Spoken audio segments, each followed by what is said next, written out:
Howdy. So, I'm going to quickly go through the GM2 NHT 2024 exam. These answers are mine. It could be entirely wrong. Let's hope they're not. I haven't actually looked at this exam in too much detail. I've only looked at it with students, very particular questions, but in general, apparently it seems pretty difficult. So let's have a look.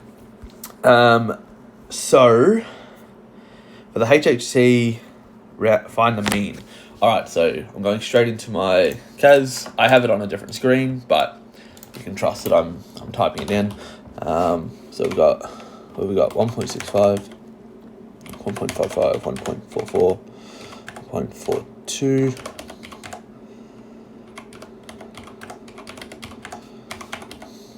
0.55, 1.74, 83, 1.9, 1.92. Let's double check I've got everything. 1, 2, 3, 4, 1, 2, 3. Oh, I missed a 1.42. That was lucky. Alrighty, so let's calculate the average of that. Alright, I get 1.598, which in one decimal place is 1.6. Standard deviation, I already have that here, which I get to 0.185. That seems reasonable. Draw a box plot. Okay, that's fine. I can do that for you.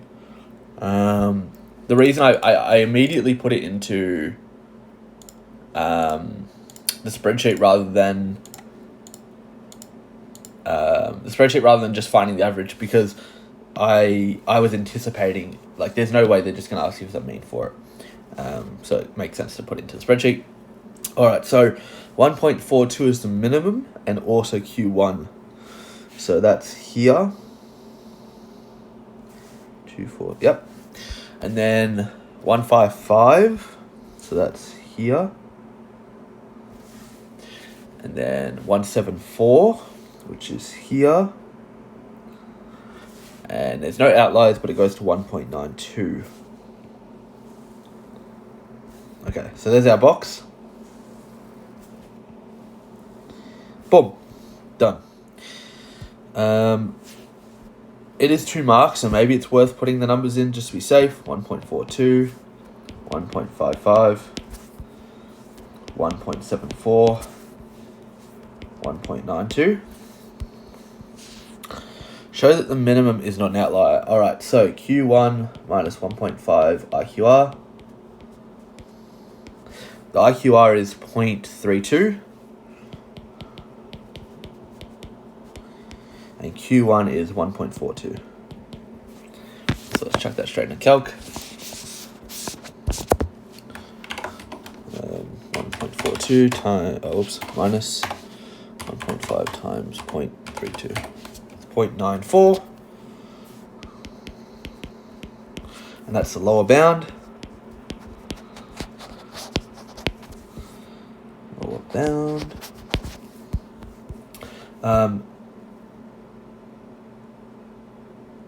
Oh, wait, sorry, I'm looking at the wrong data. I apologize. I was like, wait a sec, that means it is. Alright, so Q3, okay, so 0.39 minus 1.5 times, what is that, 0.26, which is minus 0.39.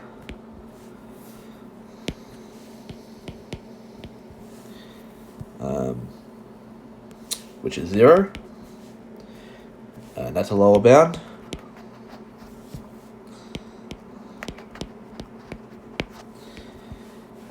As 0 is less than 0.22, not an outlier.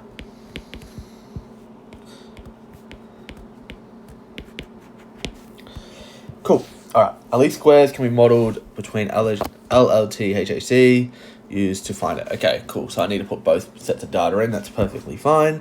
Let's go back up. Alright, so 0.43. Oh, whoops. Gave it the wrong name. Okay. 0.43, 0.49, 0.55, 0.61, 0.68, 0.73, 0.72, 0.65. Done. Alrighty. And I definitely have the same number of points, which is good. Alright, straight into our scatter plot.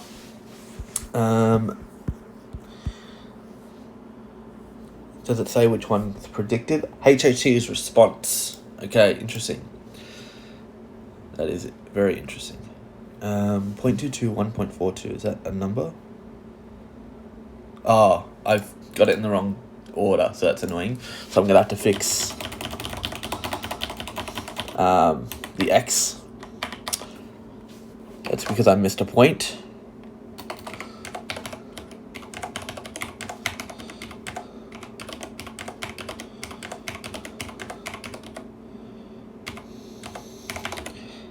If you saw my graph, you would know why I knew that, but basically what had happened is one of the points was very clearly an outlier, and I basically shouldn't be expecting any outliers. Alright, cool.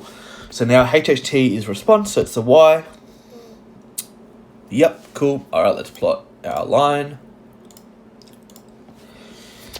So we have HHT, LLT, and we have how many significant? 4. So 2.130, and then this one is negative 1.054. Okay. Alrighty. In the year 2021, there were 12 days of a new moon. Cool.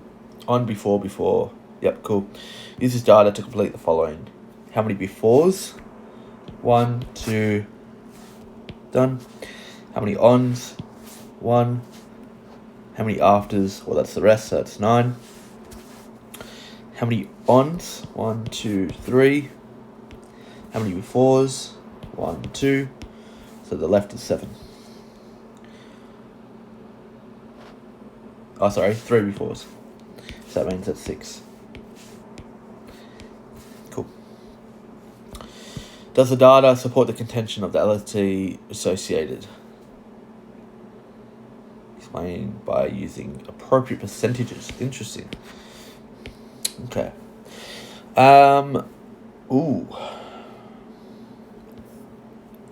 Does the table support the contention that the occurrence of the LLT is associated with the appearance of a new moon?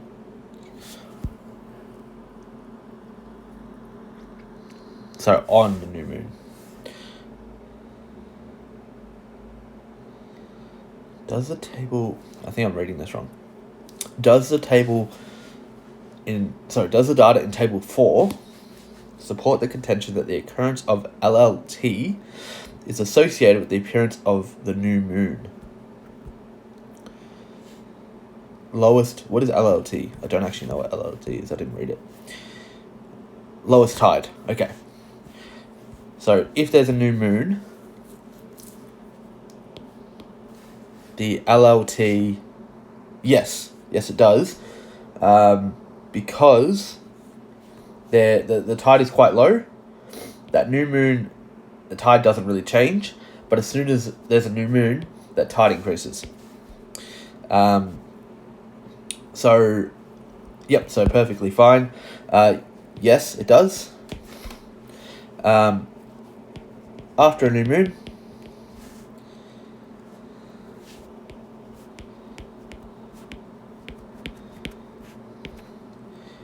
what is 9 out of 12? Let's find out. 9 out of 12. 75%. 75%.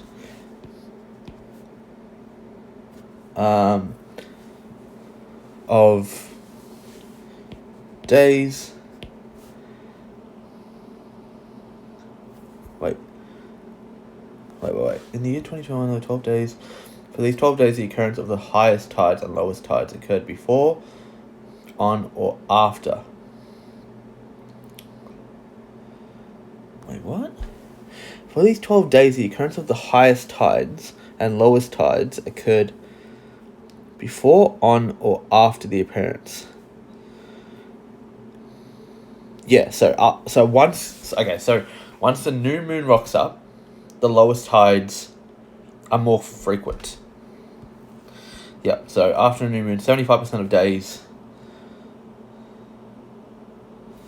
Oh, actually. Yeah, no, it's going to want us to do it this way. So, that was 75%, but this dropped to 50%.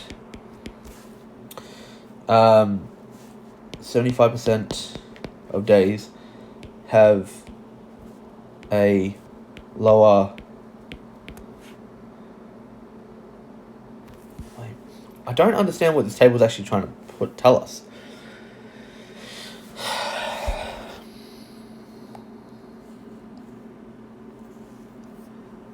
The LLT, the height.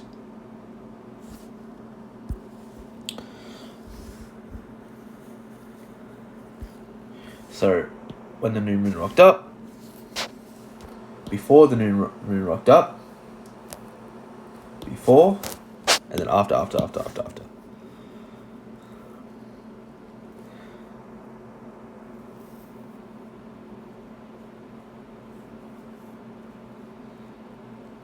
Okay, this question has confused me, I'm not gonna lie. Does the data in table 4 support the contention? Explain your conclusion by comparing the values of appropriate percentages. After a new moon, 75% of days have a lower... I don't actually know what this actually is trying to tell you. The occurrence of the highest tides. For these 12 days, the occurrence of the highest tides... Okay, so... No. And lowest low tides.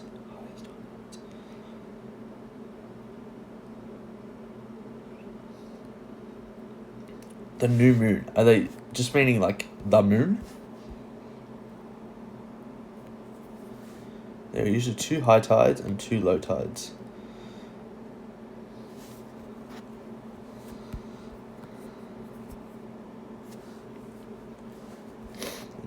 There were 12 days for a new moon. Okay, yeah. So these are... So, when the new moon was there...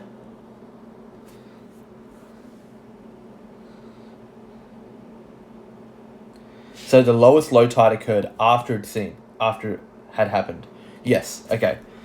And because there's a lot of afters, that means that new moon is affecting the low tides. Yeah. So I don't need this one. I just need this one. So after a new moon, 75% of days have a new, or I should say I'll say new lowest low tide.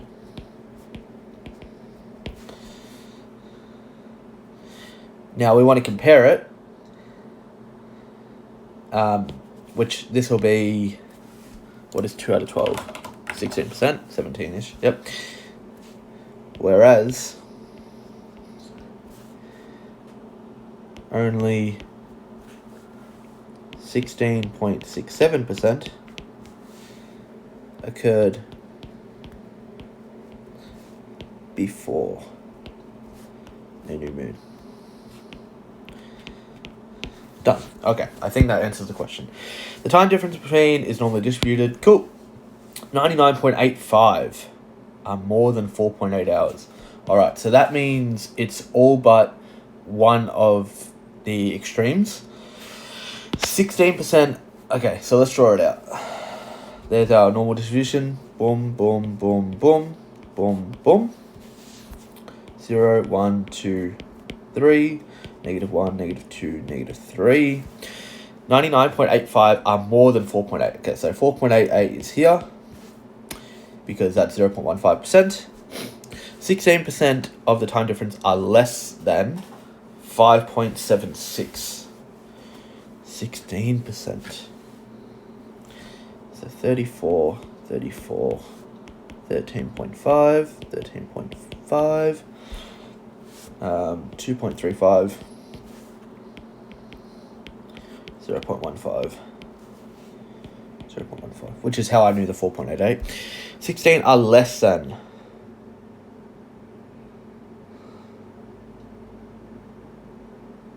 So that's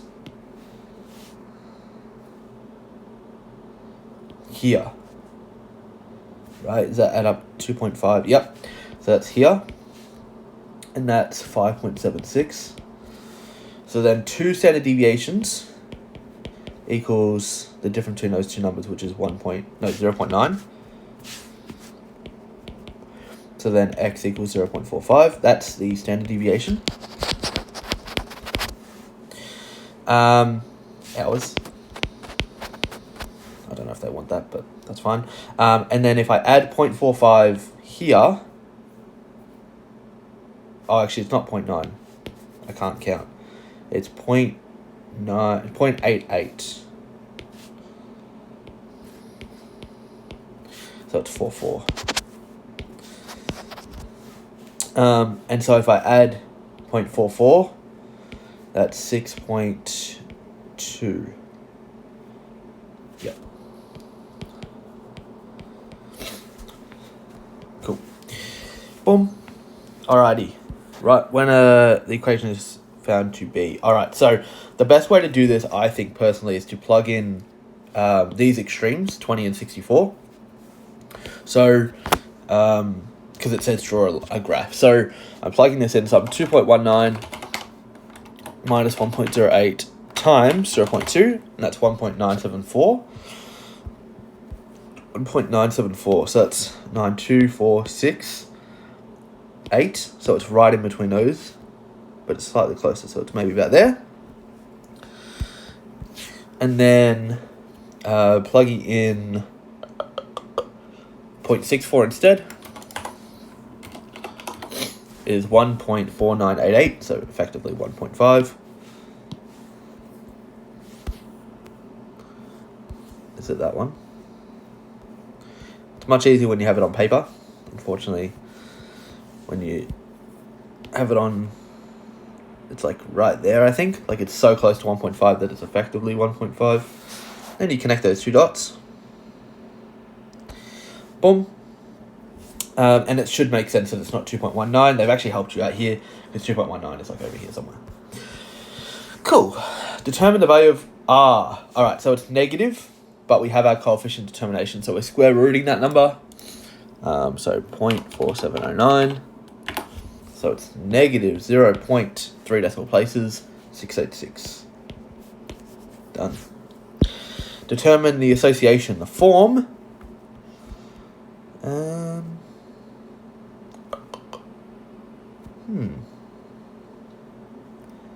Is it linear? Yeah, it seems linear. It's kind of hard to tell. Yeah, it's fine. It's linear. And then direction is negative.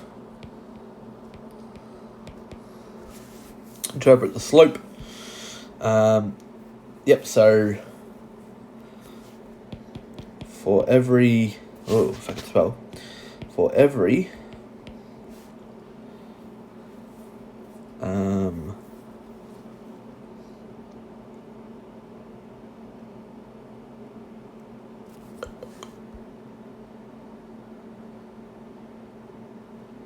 Yep, that's fine. For every 1 hour increase, is it hours? So for every 1 meter increase in LLT, the HHT tends to decrease by this number, 1.08 meters on average. You don't really need to write on average and tens, but I usually do, just to be double safe. In this investigation, the HHT is 1.81, show that the least squares the residual. Alright, residual is R equals A minus P. So, predicted is 1.81. Actual, we have to plug it into 0.4. So let's plug in 0.4. It's 1.758.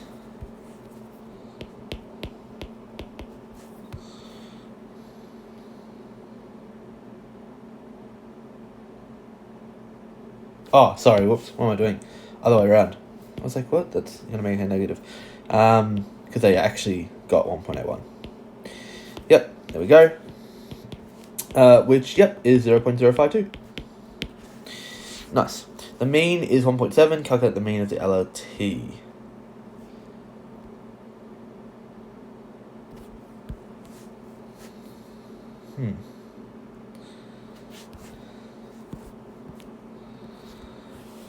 For July 2020. That's not the same data as from the start, was it? Yeah, no. Okay, so we're going to have to use a linear equation stuff. A equals mean of y minus b times mean of x. Which we have the mean of y, which is 1.7. We have a, because that's 2.19.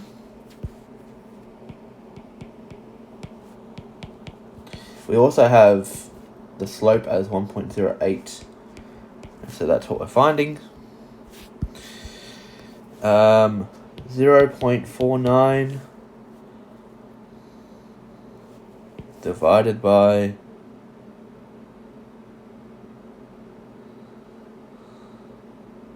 wait, what? The mean values are negative.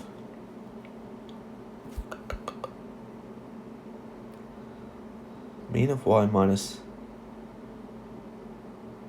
Is it minus then? Maybe it's plus. No, it's minus. The mean of the HHT is 1.7. That's the residual, right? Yep. Sorry, the response. Calculate the mean of the LLT.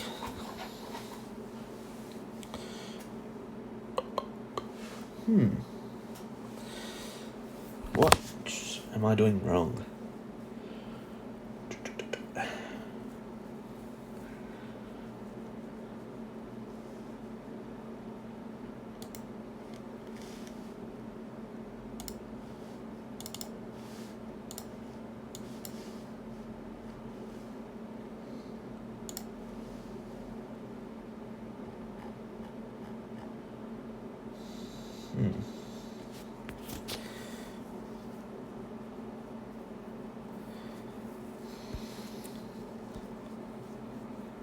Because the mean should be roughly here.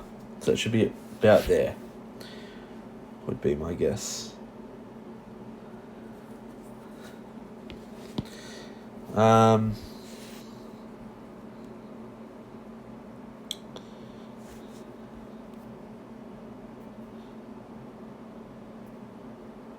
Oh, wait. Sorry. Because the slope is also negative. Yep, sorry. There we go. So that makes more sense. 0.08. Yep, that makes way more sense. I was going to do that as an abuse anyway, because I had a feeling that was what was going to happen, but I needed a legitimate reason. So 2 decimal places is 0.45. Done. Alright, the height. Yep, cool. 3 years of data will be used to calculate the seasonal indices. Calculate the seasonal index for March. Alright.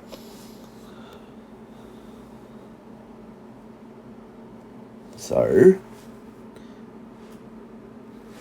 months. Okay, so that's 3. And then 15 will be March. And then 27 will be March.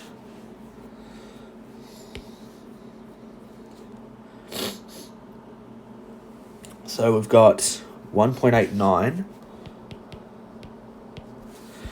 Then we've got 1.92. Then we've got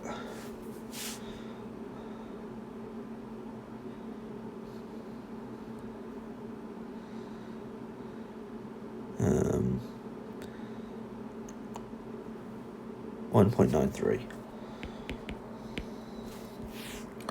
So then you're doing those numbers divided by their seasons. So, for example, I'm doing 1.89 divided by 1.98. 1.93 divided by 1.96. And then I'm taking the average of those, which is 0.97.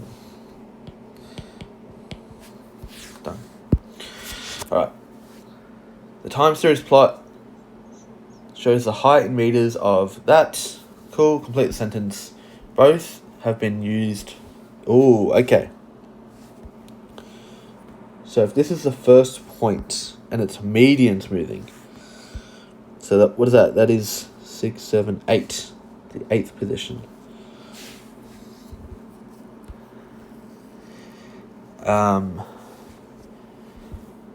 So was it 17?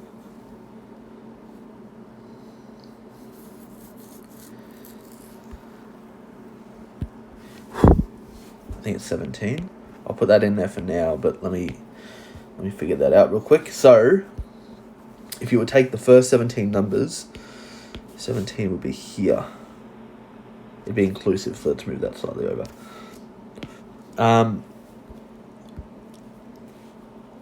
And if you cross that out, you get 1, 2, 3, 4, 5, 6. Let me use a real number. A real color. 5, 6. 7, 8. And that would be right in the middle. Yep, I think 17 seems right.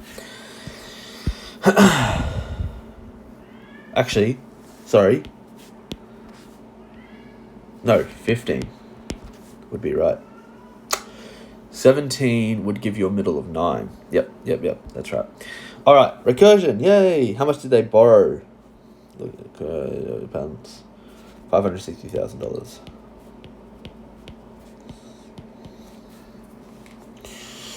Determine the total value in the first year. Ooh. Balance of Cleo's loan can be modelled. Determine the total value in dollars of the repayments. Okay, so it's just 12 times 4012,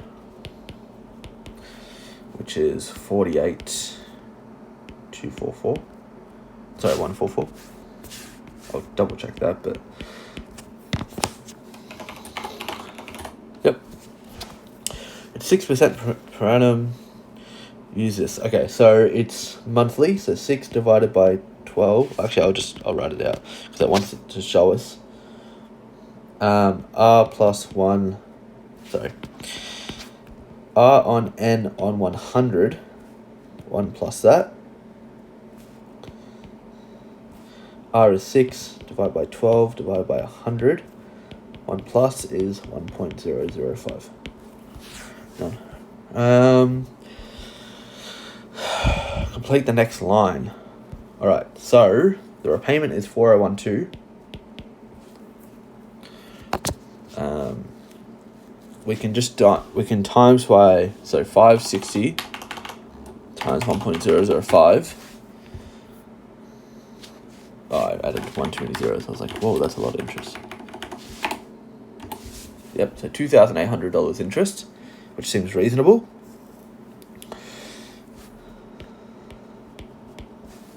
So the reduction is 1212. So 560 minus 1212. 558788. 558788. Done. The final one will be slightly higher, so let's finance solver. And while we do that, we can actually just check question D as well. So it's going to take 20 years, so 20 times 12 at 6%. Present value is 560,000. The payment is 4012. We want to know it at... Actually, we'll do one payment first. And that's going to be 12. 566812. Oh no. What have I done wrong?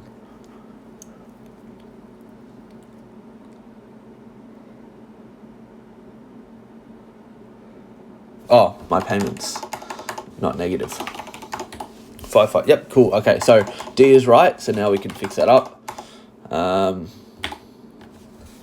So the 239th payment is 3998.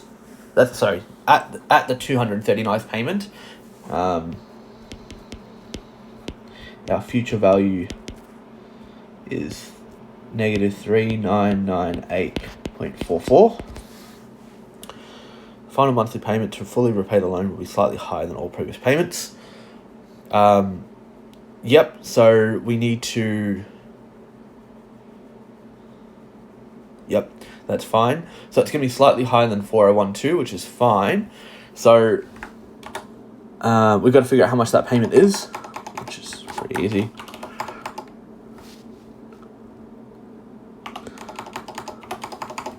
It's 4018. To the nearest cent, 44. Which roughly makes sense. Yep, that roughly makes sense. Cool. What does K represent? Clio owns, cool. Depreciates using the unit cost. Let VN from one unit of use to the next. Depreciation per unit. Depreciation per unit of use.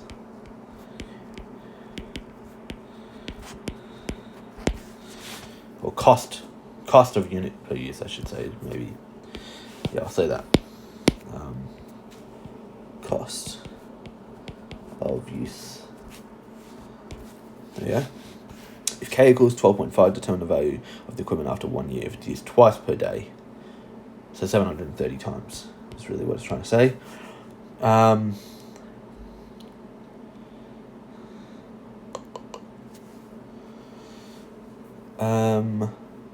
Yep, cool. So Vn equals V naught minus N times D. So in this case, it's 50,000 minus 730 times 12.5. 730 times 12.5. 9125. 50,000 minus that number is 40,875. Nice. Another option is to depreciate using reduce. Yep, of course. If the depreciation, what would the value of R be? Per month. Okay, so we're going to times that by 12. Actually, no, we don't. It's per month. So divide by 100. And then 1 plus that. Actually, it's depreciation, so it's 1 minus that. 1.5 on 100. 1 minus that number is 0.985. Nice. For what value of R would be equipment? Okay, so this is just finance solver. This is just solve. It would be... what would it be? It'd be 42,868.75 equals R to the power of A. Actually, let's call it X to the... So, X to the power of 3 times 50,000, comma X. 0.95 would be the value of R. Nice. Alright. Cleo took out a loan. Interest is right 10% per annum compounding quarterly. For the first year, she made that much. Recurrence relation. Alright. V0 equals 35,000. Vn plus 1 equals... I love when I use V because I use V all the time. 10% per annum compounding quarterly is 2.5%, which is 1.025 Vn. And then taking off 1722. Done. The second year increased quarterly to 2,000. Determine the total amount of interest paid in the first 2 years. Okay, so Okay,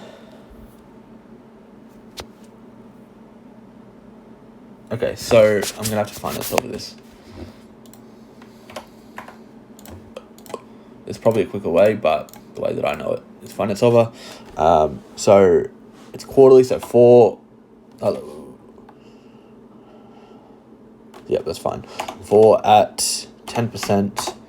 Present value is 35,000. Payment is 1722.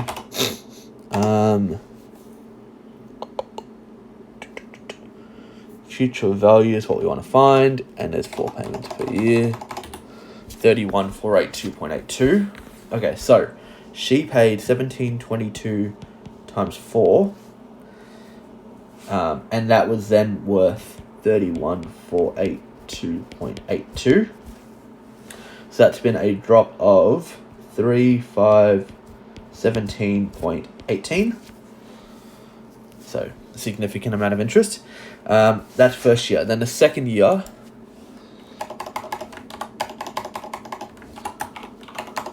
is 2,000 payment, but everything else is still the same.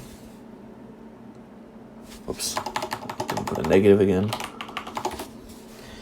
Okay, so then she paid $8,000, and it went down to 26,446.11, which I'll have to find a difference of, which is not terribly difficult. 82 minus 26,446.11 is 5,036.71, which that makes sense that it's dropped harder because she's put more payments in. Alright, so now we have to find the difference of these two numbers and add them. So I've got 1722 times 4 minus the interest. Sorry, minus the actual reduction. So the interest was 3,373.82 for the first year. And then for the next year, it was 8,000 minus 5,036.71, which is 2,963.21. And then I add those two numbers together. So it's 6,334.11.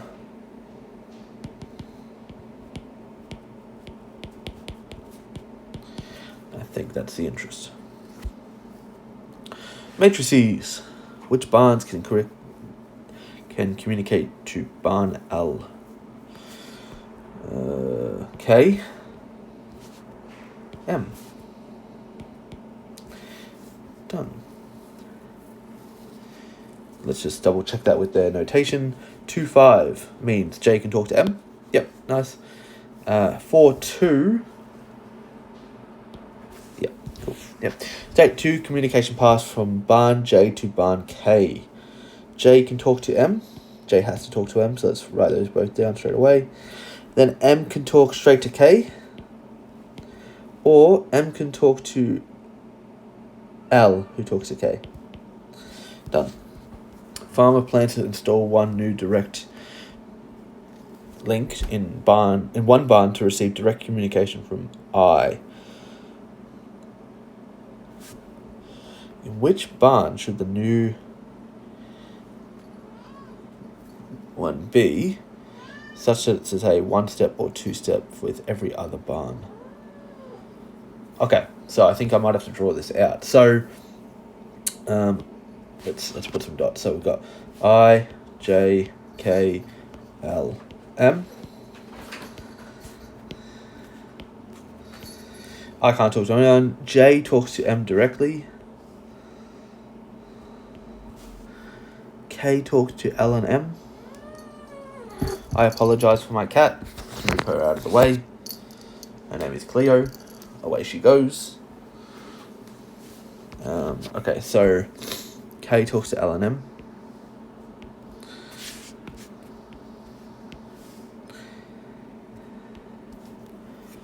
L talks to K and M. So that's two-way communication. And L talks to M. And M talks to J, K, and L. M talks to... Oh, they should just talk to M. Right? Yeah. Wait, no, actually. Wait. M talks to J, K. Yeah. Okay, so I should just talk to M. Because if I talks to M, I can talk to anyone. Cool. All right. M. Nice. Complete. To find the average egg weight in a carton. Cells 4 in carton containing 12. So 1/12. So 1/12. 5/4. It's 42. That's going to be 50. That's going to be 58. I don't know what that is. 8/4 on 12. 67. One day the farmer sold 122 of those. Cool, yep. And the space writer to show the total number of the eggs.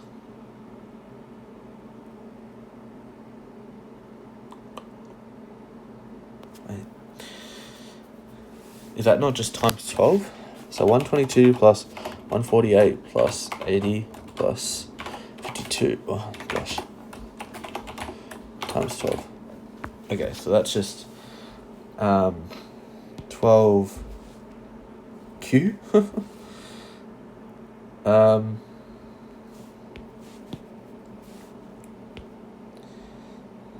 Is that it? No, write a matrix calculation. And using matrix Q and a column matrix. Okay. So that makes more sense.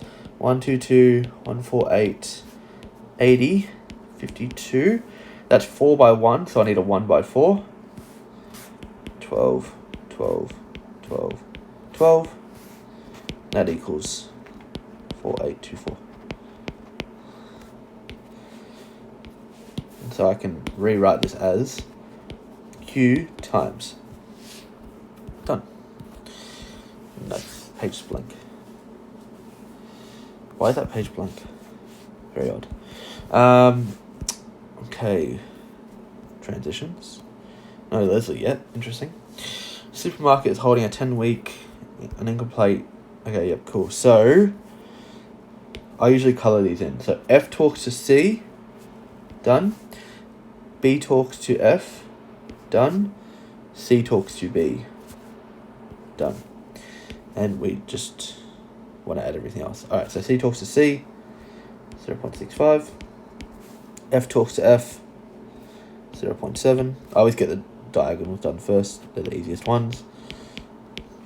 Alright, now C talks to F. And that's 0.2. That's done, that's done, that's done, that's done. C talks... B talks to C, sorry. B talks to C. That's 0.25. F talks to B. Is 0.15. Done. How many weeks after the campaign will more than 44% of the customers be expected to purchase free-range eggs? Alright, time to chuck this in a calc. So I usually reset everything when I get to matrices because numbers are crappy sometimes. I put the wrong matrix in. I always define my matrices. Sometimes that's better, sometimes that's worse. Well, not worse, but it's never worse, but it's like sometimes it's a waste of time. But I always do it just in case I actually need them again later.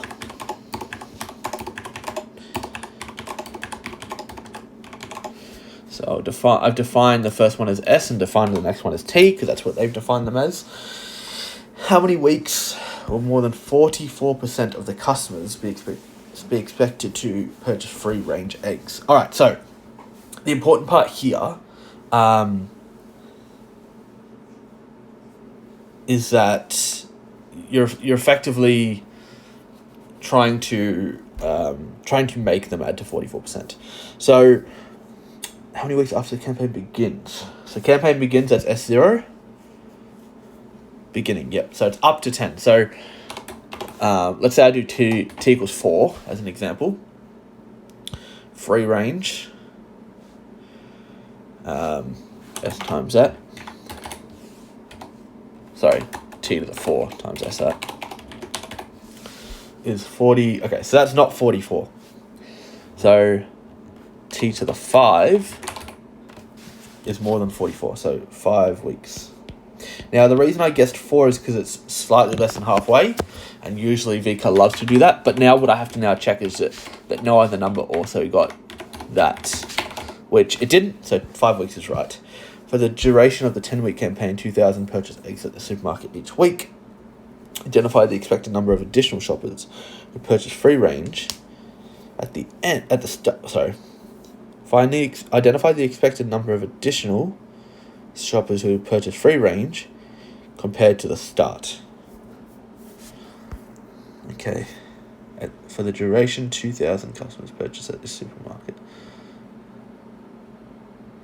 So then that's 40%, which is 800, 400. And then we want to know what t to the 10s was. T to the 10 times. Oh yeah, times 2,000. 885.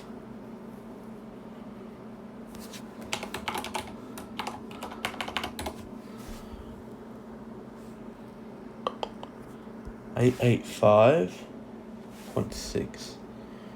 So 886. So that's 86 more.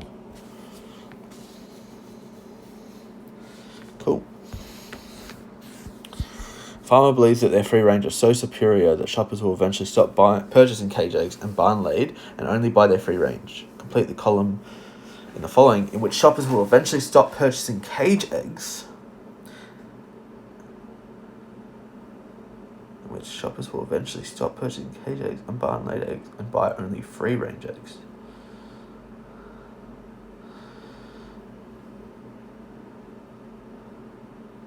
Well, is it not just this? Because if you're free range, you always choose free range over it. Now, I think the problem with this is that eventually, like, what's stopping this from being an answer?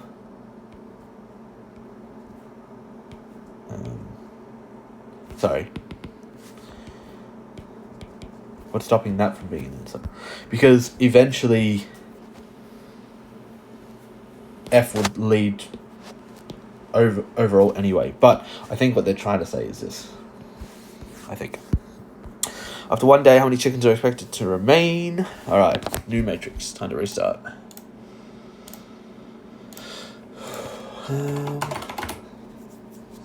This is a long exam. It's a lot of typing, a lot of calculating. We're not even nearly done because I've still got networks to go. Networks tends to be the longest part for me.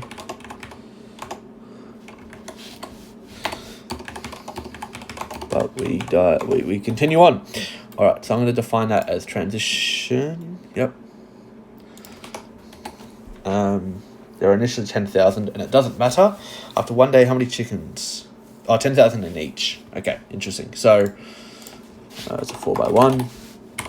10,000, 10,000, 10,000, 10,000. We'll define that as C for chickens. After 1 day, how many chickens are expected to stay in the same field? Oh, that's easy. Okay, so we've got 10,000 times 30. Sorry, times 0.3 is what I mean. Which is 3,000. Okay, so we've got 3,000 plus 2,800 plus 1,200 plus 1,900.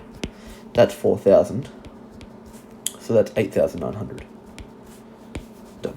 After 2 days, 8,962 are expected. How many of these are expected to have been in Northfield initially?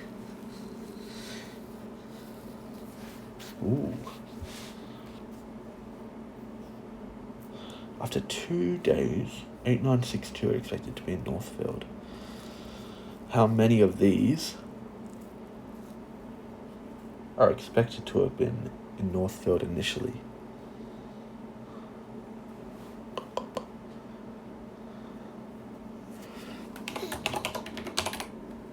Oh, whoops. Yep. Okay, so 30% and 30% stay. So that's 0.3, that's 0.09 times 10,000, which is 900. 900 have been in North the whole time. However, some might go to East but then come back to North. Or South and the North and whatever. So that's 900. And then we've got 0.14 times 0.12 times 10,000. That's going to East then back to North.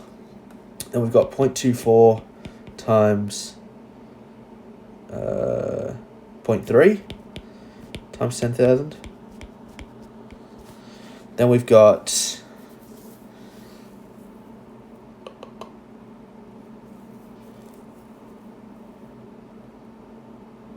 0.32, 0.2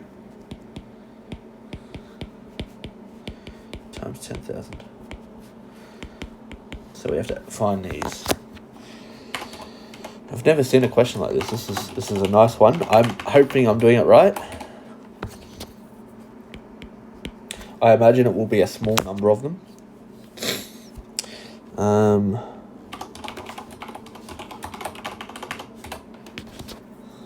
Probably like less than half.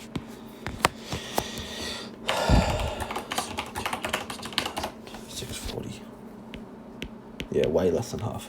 Alright, so then 900 plus 168 plus 720 plus 640. 2428. That's how many were expected to have been in there. Okay. Of the chickens expected in the Eastfield after 3 days, was the percentage of chickens that were also expected in the Eastfield after both 1 day and 2 days?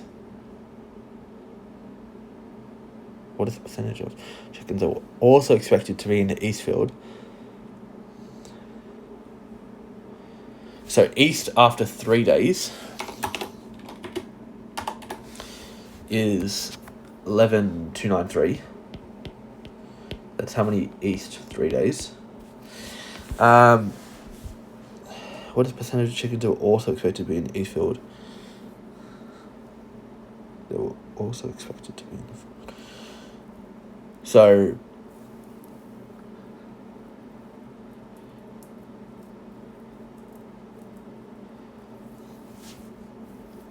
T1C is 11,100. 11,100. And then 28% of those guys stay for 2, and then 28% of that.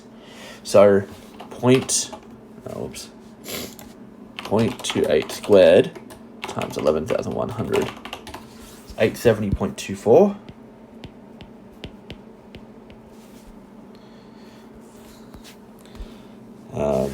I won't round this either because they said round to the nearest later. So, and then if I do 870.24 divided by 11,292.8 times 100 is 7.7, so 8%.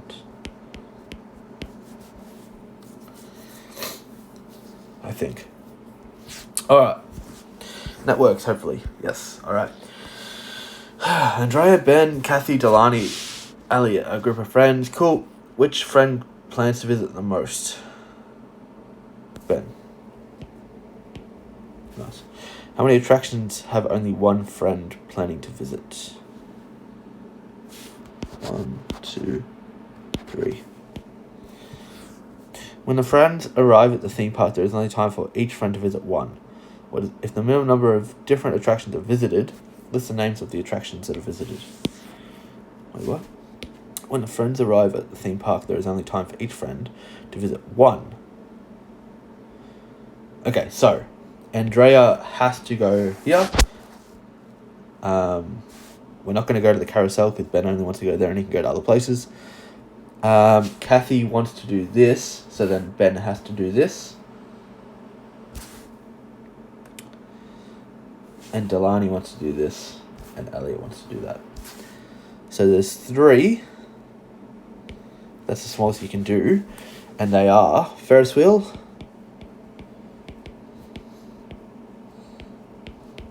bumper cars, and roller coaster.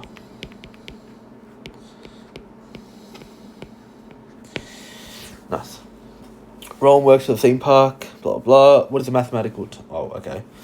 To do this, he visits each attraction once. Okay, so he goes to every vertex. Is that right? Number edges on the graph represent the pass. Yes. So he's going to every vertex, so it's a path. And he's starting and finishing at the entrance. And he wants to go to every single one, so it's a Hamiltonian cycle.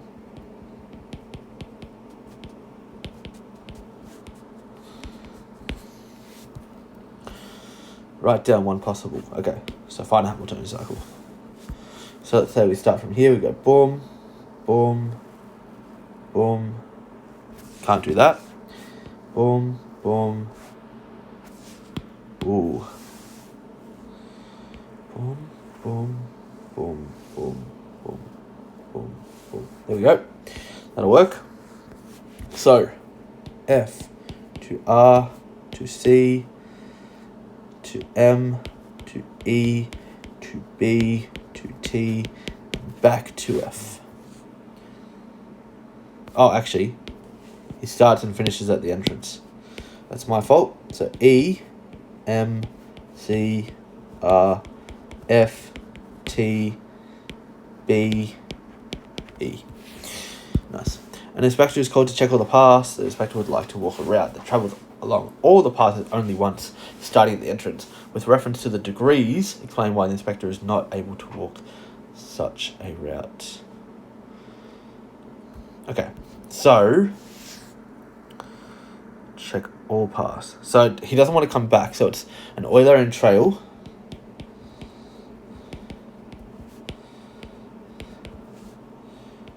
Trail, if I could spell.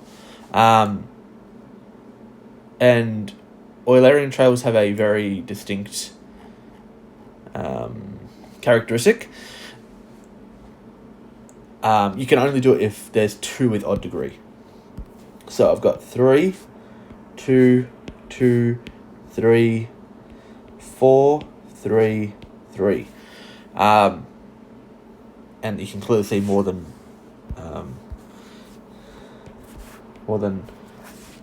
sorry, I should say, yeah, 2 vertices have to have odd degree. 2 vertices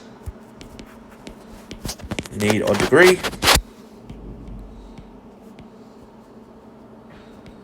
However, how many have it? 1, 2, 3, 4. 4 do in this network. Cool. Inspector decides that the path between needs to be closed. Bumper cars and tilt-a-whirl. Bumper cars. Okay, so bye-bye. If Rowan visits each attraction starting and finishing, what is the length of the shortest path? Okay, interesting. So let's clean this up then. Delete this as an option. And what is he doing starting at the entrance? Yeah. So he's going to go 37. Visits each attraction starting and finishing at the entrance. So he's doing the Hamiltonian cycle, but just not using that. So it's going... Wait, what?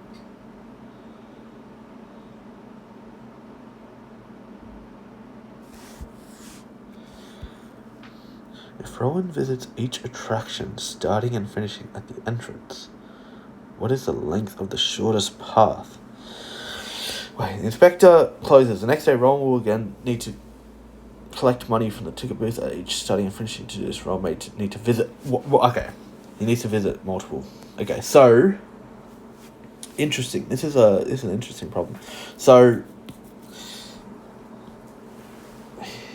because if we think about what we already had, it was this. Now, is this a flow problem? No, it's not a flow problem. Because you obviously want to do this. Oh, actually, you want to go... Oh, it doesn't really matter, I guess. But then you're locked off from choosing T.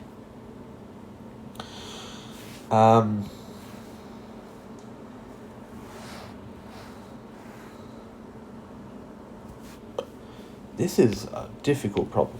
Okay, so you want to use this if possible, but you have to use this.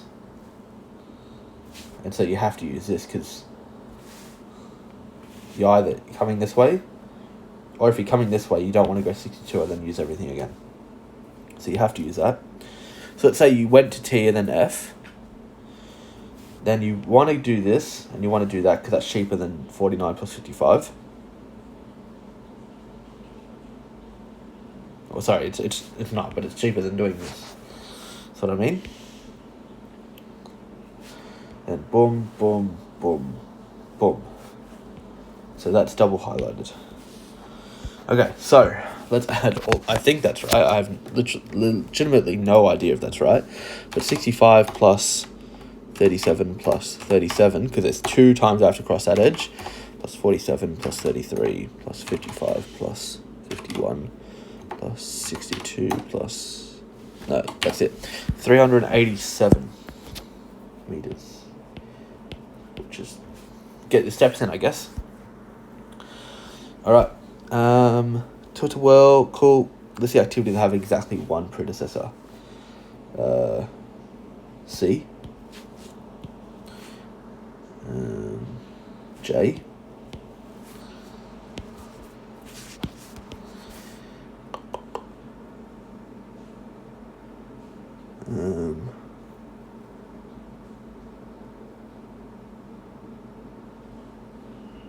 E.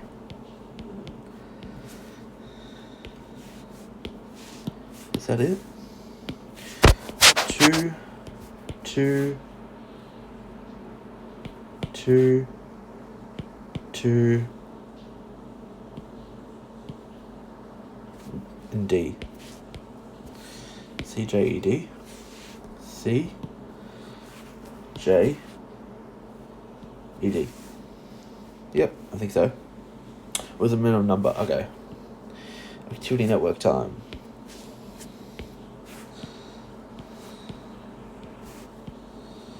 So, some people do it differently, which is perfectly fine, but I've always done it this way. So if you don't understand this way, that's perfectly fine. But I'm basically taking the maximum, moving across. So 15 beats 10, so 15 wins.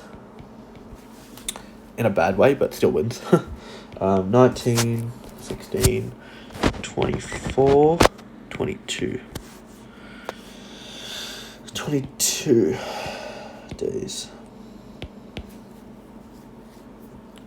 What is the least starting time for activity I? Sorry, what? Not 22, 26. How did I go back 2 days?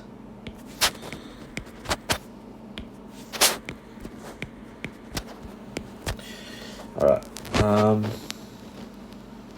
Oh my gosh, what am I doing? 24. That's 19, 15, 12. There's our critical path.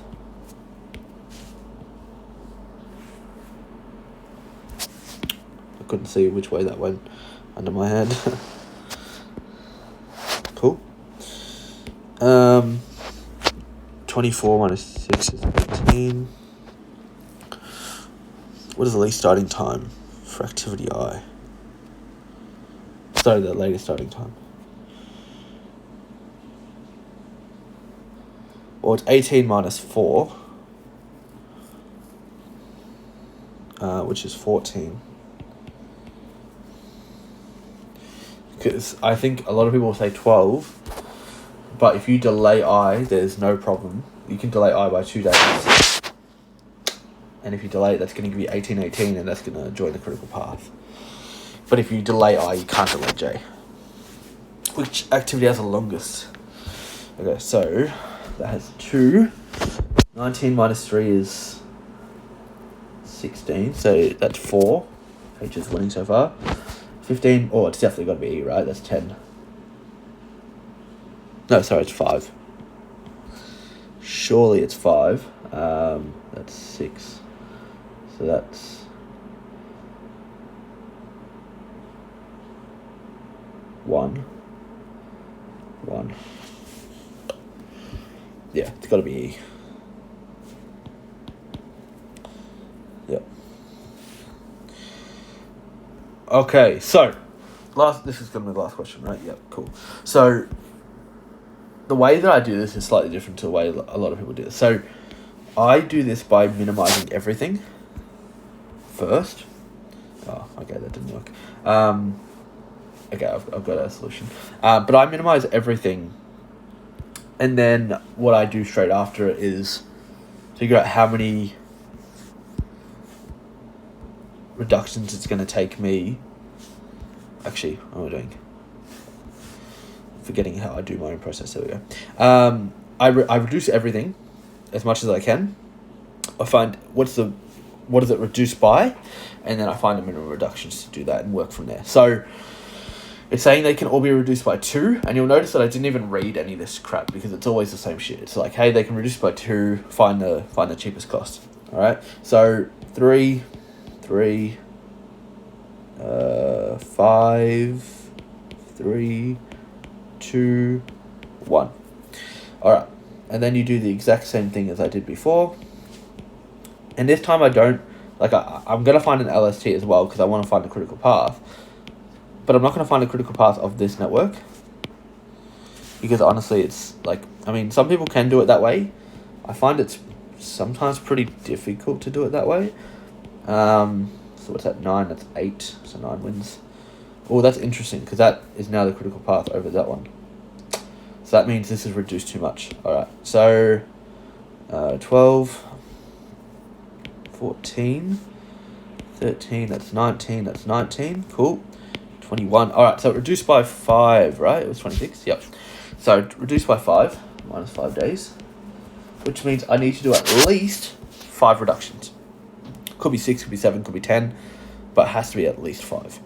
Now, what's interesting is that it's actually, this is the critical path now,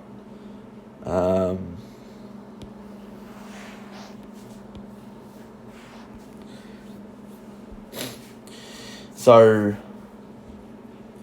and that's because G reduced by 2, and that makes that onto the critical path. E reducing is useless, so it's literally not doing anything. Reduce G by 2. I'll just double check that math is actually right though. 12, 14, 19, 13, 19, yep, that's perfectly fine. So G reduced by 2.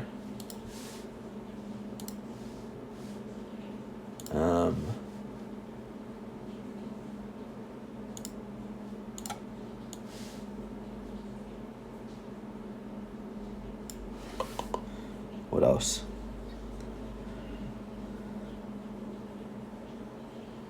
Alright, so this became a critical path, so it was only A that reduced, but the critical path was actually this, and the difference between them was 1.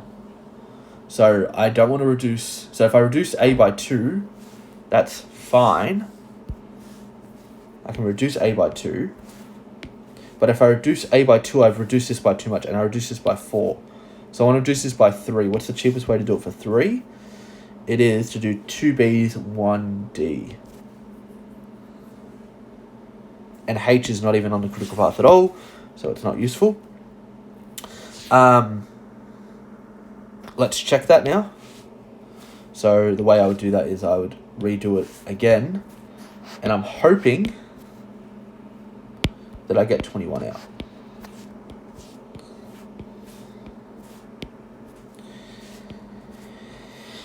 The critical path might not be the same. Well, in fact, it probably won't be the same, but it should give me the exact same finishing time. 3, 3, 9. Good. 9 plus 3 is 12. 12 plus 2 is 14. That's 13. There's 19. There's 21. Perfect. Brilliant. There's your answer.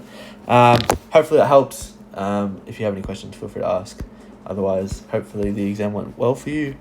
I felt like it was a very tedious exam.